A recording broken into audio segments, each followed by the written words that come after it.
Bismillahirrahmanirrahim. Assalamualaikum warahmatullahi wabarakatuh. Innal hamdalillah nahmaduhu wa nasta'inuhu wa nastaghfiruhu wa natubu ilaih wa na'udzu billahi min syururi anfusina wa min sayyiati a'malina. May yahdihillahu fala mudhillalah wa may yudlil fala hadiyalah. Asyhadu an la ilaha illallah wahdahu la syarikalah wa asyhadu anna Muhammadan abduhu wa rasuluhu la nabiyya ba'dah. Ya ayyuhalladzina amanu taqullaha haqqa tuqatih wa la tamutunna illa wa antum muslimun. Ya ayyuhan nasu taqu rabbakumul ladzi khalaqakum min nafsin wahidah wa khalaqa minha zawjaha wa batha minhuma rijalan katsiran wa nisaa'a wattaqullaha alladzi tasaaluna bihi wal arham innallaha kana 'alaikum raqiba. Ya ayyuhalladzina amanu taqullaha wa qulu qawlan sadida yuslih lakum a'malakum wa yaghfir lakum dhunubakum. ومن يطع الله ورسوله فقد فاز فوزا عظيما أما بعد فإن أصدق الحديث كتاب الله وخير الهدى هدى محمد صلى الله عليه وسلم وشر الأمور محدثاتها وكل محدثة بدعة وكل بدعة ضلالة وكل ضلالة في النار. Pada para jamaah yang dirahmati oleh Allah Subhanahu wa taala, tidak kita ragukan bahwasanya pernikahan adalah sunnah Nabi sallallahu alaihi wasallam yang merupakan ibadah yang mulia, bahkan merupakan sunnah para mursalin.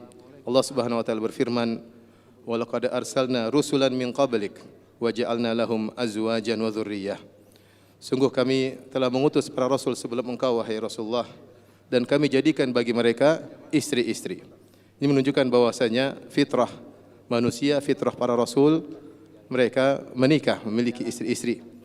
Tidak lain karena di balik pernikahan banyak sekali ibadah yang bisa dilakukan oleh seseorang lelaki maupun seorang wanita. Karenanya Nabi sallallahu alaihi wasallam bersabda, "Thalathatun haqqun 'alallahi aunuhum."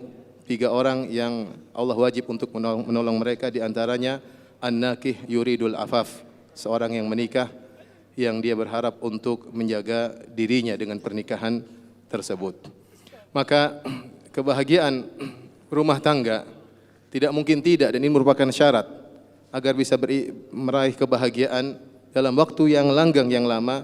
Harus pernikahan orientasinya adalah ibadah kepada Allah Subhanahu wa taala, bukan orientasi dunia. Benar, dalam pernikahan banyak kegiatan duniawi, kegiatan rumah tangga, kegiatan di kamar, kegiatan mencari nafkah, tetapi orientasinya antara suami dan istri harus sama-sama orientasinya akhirat agar bisa meraih kebahagiaan di dunia dan juga di akhirat kelak.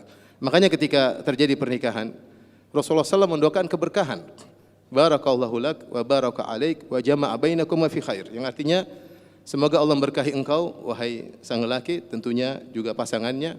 Wa baraka alaik, dan semoga Allah beri keberkahan bagi keturunanmu. Baraka alaik.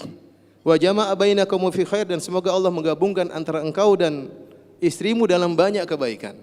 Rasulullah SAW doakan tentang keberkahan. Keberkahan apa? Keberkahan adalah kebaikan yang menetap, kebaikan yang banyak yang menetap. Tidak dikatakan suatu itu berkah kecuali di situ ada kebaikan yang banyak dan menetap. Oleh karenanya, jadikanlah pernikahan antara, nasihat kepada akhi Ibrahim bin Bedi Abdad, kemudian juga kepada ukhti Afaf binti Fuad Bishr, ya. Jadikanlah pernikahan antum berdua sebagai sarana untuk meraih pahala sebanyak-banyaknya, dan itu start dari awal.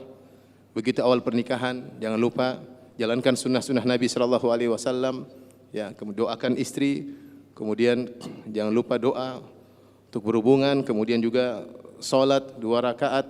Lakukan sunnah sejak awal. Begitu malam, latihan untuk mulai salat malam, ya. Bangunkan istri, istri bangunkan suami. Dengan demikian kehidupan rumah tangga akan menjadi indah, ya. Dan sehingga pahala terus bertambah dari hari ke hari. Dalam rumah tangga banyak sekali ibadah yang bisa kita lakukan, ya. Mencari nafkah adalah ibadah, ya. Mengurusi istri adalah ibadah, mengurusi anak adalah ibadah, ya.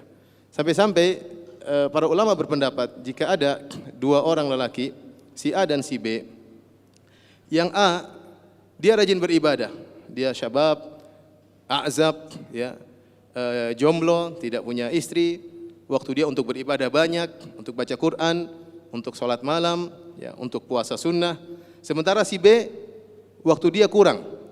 Karena dia punya istri, karena dia punya anak, dia harus mencari nafkah. Waktunya habis untuk ngurusi istrinya, waktunya habis untuk ngurusi anaknya.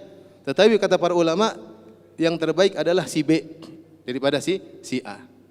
Kenapa? Karena ketika dia mengurusi anak istrinya, dia membanting tulang, mengeluarkan keringat untuk mengurusi anak istrinya karena Allah, semua di balik itu ada nilai ibadah dari si Allah Subhanahu wa taala. Ya.